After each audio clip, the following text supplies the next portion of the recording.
Actually, ito is, hindi siya Slobber Lab noon talaga. It's called Atelier's Lab, and we started as a home-based business back in the year 2015. So, nag-start to together with my sister, yung kapatid kong architect. And so, just to start, hindi pala kami mga chef talaga. We didn't study culinary arts or anything. Pero we just really love cooking as a family. So, mga after board exams kasi namin ng kapatid ko, mga summer ata yun, na-realize namin na bakit di tayo mag-start ng business, bigla nag-snap na lang na gano'n. Burgers. And then doon na siya nag-start. Tapos, actually sa diversion room po kami noon mga a year ago. Tapos, lumipat lang kami dito this month. So, naging Slobber Lab na siya. Slobber actually means to drool. Kasi yung food namin is it's like it will make you drool. Kasi sobrang masarap siya. And yung pang-itsura niya is nag-drool yung mga burgers namin sa cheeses niya. So, ano yung motivation ma'am? Bakit ganito yung concept? So, elementary ako, I started to make like a timeline ng buhay ko. So, a part of that is that magkakaroon ako ng own restaurant ko. Pero nasa isip ko na totoo mangyayari, basta gusto ko magkakaroon ako. So, what happened is that nangyari siya ngayon, pero ito yung history niya. Nung medtech kasi ako by profession. So, and now I'm studying medicine. So, dahil daw makapag-work sa laboratory, I tried to put laboratory medicine sa food. Sa food namin siya sa concept. So, naging lab siya kasi nung nag-intern ako sa CBMC, din ko sabi ko, bakit naghuhugas ako ng mga graduated cylinder, bakit hindi ito pag-inuman ng mga tao? Ganda-ganda kaya. So, hindi na nag-start. So, actually, beginning pa lang ito, madami pang pwedeng mangyayari. Dahil pa kami dadagan. Yung texture niya, maganda. Tapos, yung plating. Sulit siya kasi okay siya for 4 people. Kung dalawang order yung orderin. Ano yung order niya? Ateliers and beef double cheesy bacon. Lava. True. Though hindi ako mahilig sa cheese, pero maganda naman yung lasa niya. Sarap. Tapos nagustuhan ko siya. And then yung potato chips, masarap.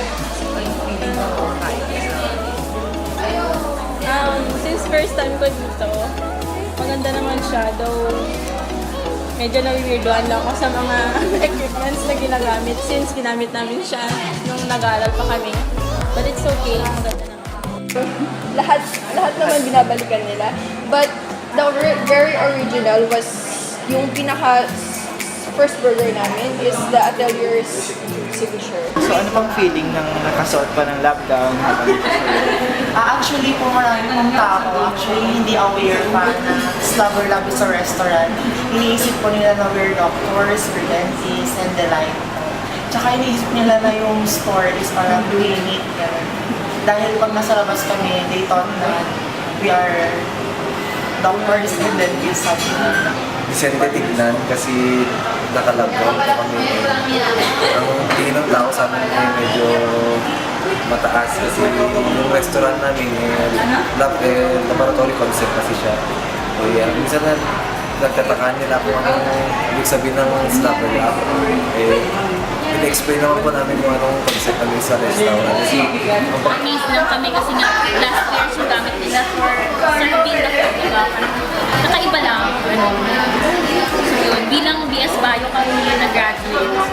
So gusto lang namin ma-feel yung, alam mo yun, yung mga glasswares na ginagamit namin for experiment. Yun yung pagkakainan namin ngayon. Diba? Amazing. Our buns are actually customized and is freshly made every day. So may sarili kaming formula for that and kami gumagawa nun.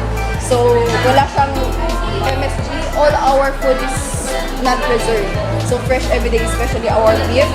And actually lahat talaga, we do not put Ajinomoto or any artificial flavorings of it. So you can contact us. Actually pwede kami mag-preserve sa inyo and we also deliver sa mga manonood sa sinehan. We actually deliver doon. If you want, we have movie combos. We have chips, burgers, and fries for only $1.15 with free drinks na din po yun. So we actually deliver. So maganda talaga. So our number is 09567-323-666.